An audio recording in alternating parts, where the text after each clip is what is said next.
Guys welcome back to my YouTube channel study with Anjali. आज का हमारा टॉपिक है फेमिनिज्म। और फेमिनिज्म से रिलेटेड जितना भी फेमिनिज्म है, जैसे black feminism, Marxist feminism, culture feminism, radical feminism और भी फेमिनिज्म है, तो हम उन सब के बारे में डिस्कस करेंगे इस वीडियो में और फिर वेव के बारे में भी जानेंगे। तो सबसे पहले हम इंट्रोडक्शन से स्टार्ट करेंगे, फिर धीरे धीरे हम आगे बढ़ेंगे। चलिए स्टार्ट करते हैं फेमिनिज्म के इंट्रोडक्शन कि आखिर फेमिनिज्म कहते किसको हैं।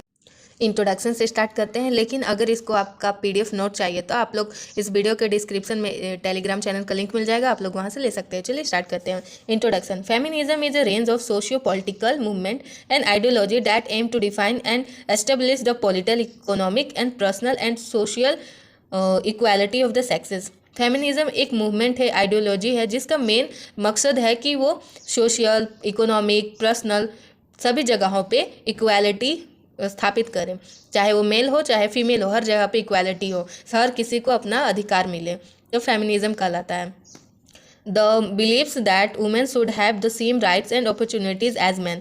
और फेमिनिज्म इस चीज़ को बिलीव रखता है कि औरतों को भी मर्द के मुकाबले सभी राइट्स को मिलना चाहिए। Feminism is linked with women. Feminism का जो जुड़ाव है वो औरतों से है।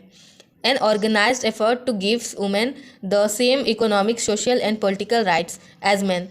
और जो औरत है उनको भी सोशल हो, पॉलिटिकल हो, सभी जो राइट्स हो, राइट्स यानी जितना भी हक हो, सभी औरतों को बराबर मिले मर्दों के मुकाबले। In the simple meaning we can say that. अगर हम लोग सिंपल मीनिंग में इस फेमिनिज्म वर्ड को हम लोग बोल सकते हैं तो हम लोग क्या बोल सकते हैं, इतना लिखने की जगह आप ये भी लिख सकते हैं, all genders having equal rights and opportunities. मतलब सभी जेंडर को इक्वल राइट्स मिलने चाहिए और अपॉर्चुनिटीज़ मिलने चाहिए, तो फेमिनिज्म इसको ही कहते हैं। फेमिनिज्म का मकसद भी यही होता है, all having equal rights and opportunities. चलिए अब हम लोग आगे बढ़ते हैं। चलिए अब हम लोग थोड़ा वेव के ऊपर डिस्कस करेंगे गाइस कि वेव क्या है और कौन कौन वेव में किस किस चीज़ का इम्प्रूवमेंट हुआ था, हम लोग ये भी डिस्कस करेंगे। Waves of feminism. First wave of feminism. पहला फेमिनिज्म वेव कब आया था, तो मिड 19 टू अर्ली 20 सेंचुरी। जो पहला वेव ऑफ फेमिनिज्म था वो 19th सेंचुरी के बीच में और अर्ली 20 सेंचुरी तक आया था। Fundamental rights, employment rights and marriage. तो फर्स्ट वेव में क्या क्या मांग थी फेमिनिस्ट का, जो इस मूवमेंट में भाग लिए थे उन सभी का क्या मांग था पहले वेव में, तो पहला वेव में उनका मांग था fundamental political rights, employment rights and marriage. ये सारे कुछ मेन टॉपिक थे जो उस टाइम पे उनके द्वारा मांगे गए थे। Second wave of feminism. Second wave of feminism 1960s में आया था।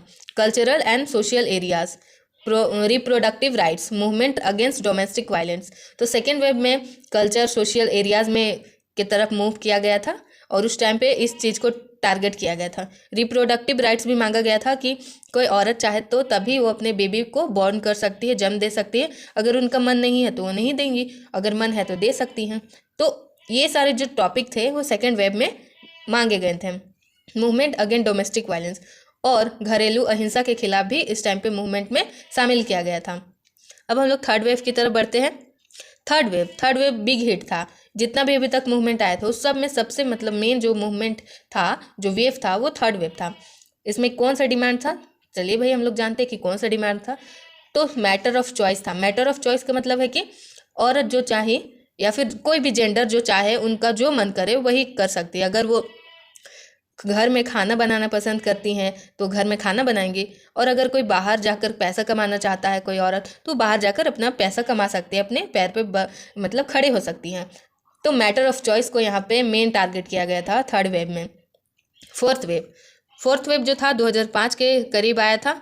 इसमें क्या हुआ था ना कि 2005 आते आते हमारे पास सोशल मीडिया का एक हक आ गया था, हमारे पास एक यूज़ हो गया था इसका, तो यूज़ ऑफ सोशल मीडिया। तो यूज़ ऑफ सोशल मीडिया के थ्रू ना क्या हुआ कि फेमिनिज्म का जो वेव है एक लहर उठ के लेके आया। सोशल मीडिया जो है एक रेवोल्यूशन लेके आया और बहुत ही सहयोग किया डोमेस्टिक वायलेंस के खिलाफ, क्योंकि कुछ भी होता था तो वीडियो क्लिप हो जाते थे तो उसका सबूत एक पक्का मिल जाता था। जस्टिस फॉर वुमेन, और औरतों के लिए बहुत ही जस्टिस का यूज किया गया फोर्थ वेव में। चलिए अब हम लोग आगे बढ़ते हैं। चलिए अब हम टाइप्स ऑफ फेमिनिज्म के ऊपर डिस्कस करेंगे कि टाइप्स ऑफ फेमिनिज्म है क्या दोस्तों। तो यहाँ पे तो बहुत सारे फेमिनिज्म होते हैं, लेकिन जो मेन फेमिनिज्म है सिर्फ हम वही चीज़ डिस्कस किए हैं, शायद आप लोग के लिए हेल्पफुल होगा। तो फर्स्ट हो गया liberal feminism, Marxist feminism, radical feminism, socialist feminism cultural feminism, black feminism. ये सारे कुछ मेजर फेमिनिज्म हैं जो कि इंपॉर्टेंट है। और एक बात और दोस्तों कि फेमिनिज्म का जितना भी टाइप्स होता है ना, उन सभी का मेन फोकस जो होता है मेल और फीमेल को बराबर का हक दिलाना, उन सभी को बराबर का हक मिलना चाहिए, इसीलिए ये सभी मूवमेंट होते हैं और ये सारे फेमिनिज्म उभर के आए हैं। और दूसरा ये कि उनको औरतों को फाइनेंशियली सपोर्ट भी करना कि वो अपने हक के लिए फाइट भी कर सके, कि मतलब बाहर जाकर पैसे भी कमा सके। तो इसीलिए तो फेमिनिस्ट लोग जो होते हैं ना, इस मूवमेंट को आगे लेके जाते हैं कि औरत भी दुनिया का कोई भी काम कर सकते हैं और पैसा कमा सकते हैं, अपने पैर पे खड़े हो सकते हैं। चलिए अब हम लोग एक एक करके हर एक फेमिनिज्म के ऊपर डिस्कस करेंगे। तो सबसे पहले होता है liberal feminism. Liberal feminism is also known as mainstream feminism. Liberal feminism को मेनस्ट्रीम फेमिनिज्म के नाम से भी जाना जाता है। Liberal feminism fights for complete gender equality through social, political and legal means. जो लिबरल फेमिनिज्म है वो कंप्लीट जेंडर इक्वालिटी के लिए फाइट करता है। कहाँ कहाँ पे? तो सोशल और पॉलिटिकल और लीगल मीन्स। लीगल मीन्स मतलब कि वो कानून में कुछ चेंज करवा कर अपना राइट्स को दिलाना चाहता है, मतलब कि वुमेन के हर तरह का फ्रीडम होना चाहिए, ऐसा इनका डिमांड है। और ये किसके थ्रू होना चाहिए? Legal means. लीगल मतलब कि जो हमारा जो कॉन्स्टिट्यूशन है उसमें कुछ ऐसा तब्दीलियाँ, कुछ ऐसा चेंजेस हो कि मेल और फीमेल दोनों को सेम हक मिले, ऐसा इस लिबरल फेमिनिज्म का कहना है। Liberal feminism movement that believes all individuals should be free to explore equal opportunities. Liberal feminism जो है ये इस चीज़ को बिलीव करता है कि जितने भी इंडिविजुअल है सभी को फ्री हैं, सभी कोई फ्री हैं अपने इक्वल अपॉर्चुनिटीज़ को पाने के लिए, अपने इक्वल राइट्स को पाने के लिए। चलिए आगे बढ़ते हैं। Liberal feminist argue that society holds the false believe that women are by nature less intellectually and physically capable than men. ये जो लिबरल फेमिनिस्ट है उनका यह कहना है कि जो हमारी सोसाइटी है उनको गलत एथी है, सेंस है कि जो वुमेन होती है वो नेचर प्राकृतिक तौर पे फिजिकली कमज़ोर होती है मैन के अकॉर्डिंग, जबकि ऐसा नहीं है। मैन और फीमेल दोनों ही बराबर है, दोनों ही बराबर है, क्योंकि दोनों बराबर पैदा हुए हैं और दोनों ही कमज़ोर नहीं है। लेकिन हमारी सोसाइटी जो है ना उसको जो है गलत बिलीव है कि औरत जो होती है प्राकृतिक तौर पे ही कमज़ोर होती है, बल्कि ऐसा नहीं है। लिबरल फेमिनिज्म का ये कहना है। तो लिबरल फेमिनिज्म तो यहाँ पे समाप्त हुई दोस्तों। चलिए अब हम लोग रेडिकल फेमिनिज्म के ऊपर बात करते हैं कि रेडिकल फेमिनिज्म आखिर है क्या। Radical feminism is most closely tied to the second wave of feminism, which occurred from the early 1960s into the 1980s and was most popular in the United States and Europe. Radical feminism जो है वो mainly second wave में आया था, और ये कब आया था? 1960 से लेकर 1980 के बीच में, और ये काफ़ी ज़्यादा पॉपुलर हुआ था यूनाइटेड स्टेट में और यूरोप में। यहाँ पे कुछ ज़्यादा ही फेमस हुआ था क्योंकि यहाँ पे रेवोल्यूशन लेकर आ गया था ये radical feminism. Radical feminism fought to overthrow the patriarchal structure of capitalist society in order to free women from traditional domestic. Radical feminism जो है वो न पेट्रार्कन स्टाइल को कॉपी करता है। पेट्रार्कन सिस्टम एक ऐसा है कि जिसमें मेल डोमिनेंट को प्रधान माना जाता है। पेट्रार्कन सिस्टम एक ऐसा सिस्टम है जिसमें मेल डोमिनेंट को क्या रखा जाता है? प्रधान, कि वो मेन है, वो जो बोलेगा वही होगा। तो ऐसा नहीं होना चाहिए कि जो मेल है वही मतलब प्रधान होना चाहिए। हर जगह पर औरत भी काम कर सकती है, चाहे वो घर हो चाहे बाहर। लेकिन जो पेट्रार्कन सिस्टम है वो इस चीज़ को फॉलो नहीं करता है कि मेल और फीमेल बराबर हैं, उन लोग हर चीज़ फॉलो कर सकती हैं। तो रेडिकल फेमिनिज्म इसी चीज़ को चैलेंज करती है कि मतलब किस तरीके से जो वुमेन है उन लोग अपना हक को पा सकती है, अपने सोसाइटी में वो भी अपना डोमिनेंट बना सकती हैं। लेकिन पेट्रार्कन जो सिस्टम होता है वो मेल डोमिनेंट सोसाइटी होता है, तो उसी को प्रधान माना जाता है। तो यहाँ पर कुछ बातें भी होती है जहाँ पे राइट्स होते हैं जो रेडिकल फेमिनिज्म में देखे गए हैं, जो मांग किए गए हैं, रेडिकल फेमिनिस्ट द्वारा मांग किए गए हैं। रिप्रोडक्टिव राइट्स हैं। रिप्रोडक्टिव राइट्स यानी कि अगर कोई औरत चाहे तभी अपना बच्चे को बॉर्न कर सकती है, जन्म दे सकती है, वो पाल पोस सकती है तभी। अगर उनका मन नहीं है तो वो नहीं करेंगी। तो रेडिकल फेमिनिज्म में इन सारे चीज़ों को भी मांग किया गया था। और दूसरा था कि rising awareness of sexual assault and harassment. और दूसरा बात ये रखा गया था कि सेक्सुअल हरेसमेंट भी नहीं किया जाएगा, ज़बरदस्ती उनको मतलब कुछ काम के लिए फोर्स नहीं किया जाएगा कि तुम्हें करना ही पड़ेगा, मर्द का सेवा या बात करना ही पड़ेगा, उनका बात मानना ही पड़ेगा। तो ऐसा कुछ इनका डिमांड था रेडिकल फेमिनिज्म में कि ऐसे सारे चीज़ों से उनको छुटकारा चाहिए था। चलिए अब हम लोग आगे बढ़ते हैं।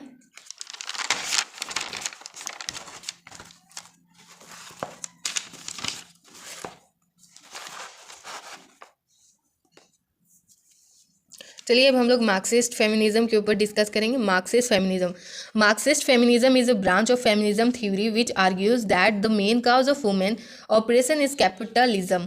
मार्क्सिस्ट फेमिनिज्म एक ऐसा फेमिनिज्म का थ्योरी है जहाँ पर ये माना जाता है कि जो वुमन का जो उत्पीड़न है उसका जो मेन रीज़न है वो है कैपिटलिज्म। और कैपिटलिज्म क्या होता है दोस्तों, चलिए हम डिस्कस करते हैं। Capitalism is able to grow through the exploitation of labor. Social classes are described to explain how one class control the other as mean to produce goods. Capitalism society में ऐसा होता है कि हमारे सोसाइटी में दो समाज होते हैं, एक अपर क्लास और एक लोअर क्लास। तो जो अपर क्लास होता है वो लोअर क्लास को कंट्रोल करता है, वो अपनी अकॉर्डिंग उसको रखता है उसमें। ठीक उसी प्रकार जो औरतें होती है वो फीमेल जो होती है वो मेल के कंट्रोल में रहती हैं। तो इसी को कैपिटलिज्म हम लोग कह सकते हैं कि जहाँ पे अपर क्लास जो होता है लोअर क्लास को कंट्रोल करता है, ठीक उसी प्रकार जो औरतें होती है वो मेल के द्वारा कंट्रोल किए जाती हैं। उनके सारे बात को माना जाता है, उनके मुताबिक उनका काम किया जाता है, उनके देख रेख किया जाता है, फिर बच्चे पैदा किया जाता है और फिर उनके बच्चों का भी देख रेख औरत करती है, वो भी फ्री में। तो मार्क्सिस्ट फेमिनिज्म इस चीज़ को बोलती है कि जो मेन रीज़न है वो कैपिटलिज्म है, जहाँ पे मेल डोमिनेंट को ज़्यादा ही प्रधान माना जाता है, इसी कारण से ऐसा होता है। Marxist feminists explain that the unpaid labor of women is way to exploit them. It is done for free and it benefits both men and capitalist system. Marxist feminism ये भी कहती हैं कि जो औरत होती है वो एक अनपेड लेबर यानी कि एक बिना पैसे वाली मजदूर होती है जो हर काम फ्री में कर देती है मर्दों के लिए और उनका देख रेख भी करती है हर चीज़, लेकिन फिर भी उनको काम को इतना सुपीरियर नहीं माना जाता है, उनका काम को इग्नोर ही किया जाता है कि तुम करती हो क्या हो घर में। लेकिन ऐसा नहीं, हम लोग भी घर में काम ही करती हैं, लेकिन वो अनपेड होती है, बिना पैसों के। और ये चीज़ें जो होती है बहुत ही फ़ायदेमंद होती है उन दोनों के लिए, एक आदमी के लिए और एक कैपिटलिस्ट सिस्टम के लिए। और हम तभी चेंजेस ला सकते हैं जब ये कैपिटलिस्ट सिस्टम जो होगा ख़त्म होगा, तभी हम चेंजेस ला सकते हैं। चलिए अब हम लोग आगे बढ़ते हैं।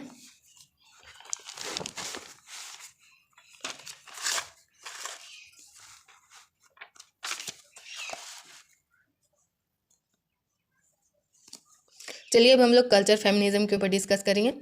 Culture feminism focus on the view that there is a female nature और female essence attempts to revalue and redefine attributes attribute to femaleness. Culture जो फेमिनिज्म है वो इस चीज़ पे फोकस करता है कि जो फीमेल का जो नेचर है, जो फीमेल का स्ट्रेंथ है, वो उसका रोल क्या है, आखिर वो दुनिया को चलाने में उनका रोल क्या हो सकता है, वो इस चीज़ पर कल्चर फेमिनिज्म फोकस करता है।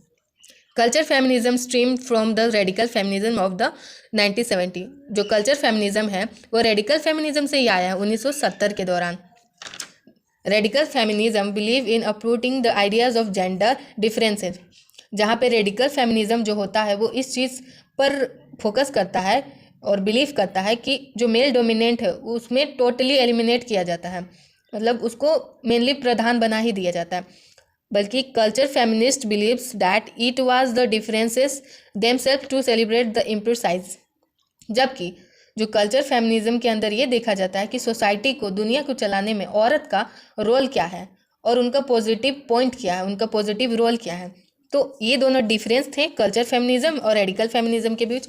और मैंने ये इसलिए लिखा क्योंकि कल्चर फेमिनिज्म जो है रेडिकल फेमिनिज्म से ही आया है, इसलिए थोड़ा सा हम ग्रीन पेन से लिख दिए, थोड़ा सा हाईलाइट करके, तो आप लोग समझ जाइएगा, थोड़ा सा है ऐड किया हुआ।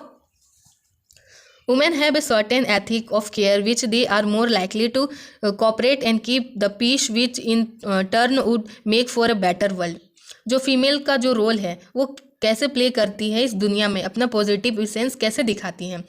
तो फीमेल का जो केयर है, जो कॉपरेशन है, जो पीस है, वो सब जो है उन लोग का क्या रोल है इस सब चीज़ों में, तो वो सारी चीज़ों के बारे में यहाँ पे डिस्कस किया गया है गाइज। तो चलिए अब हम लोग आगे बढ़ते हैं।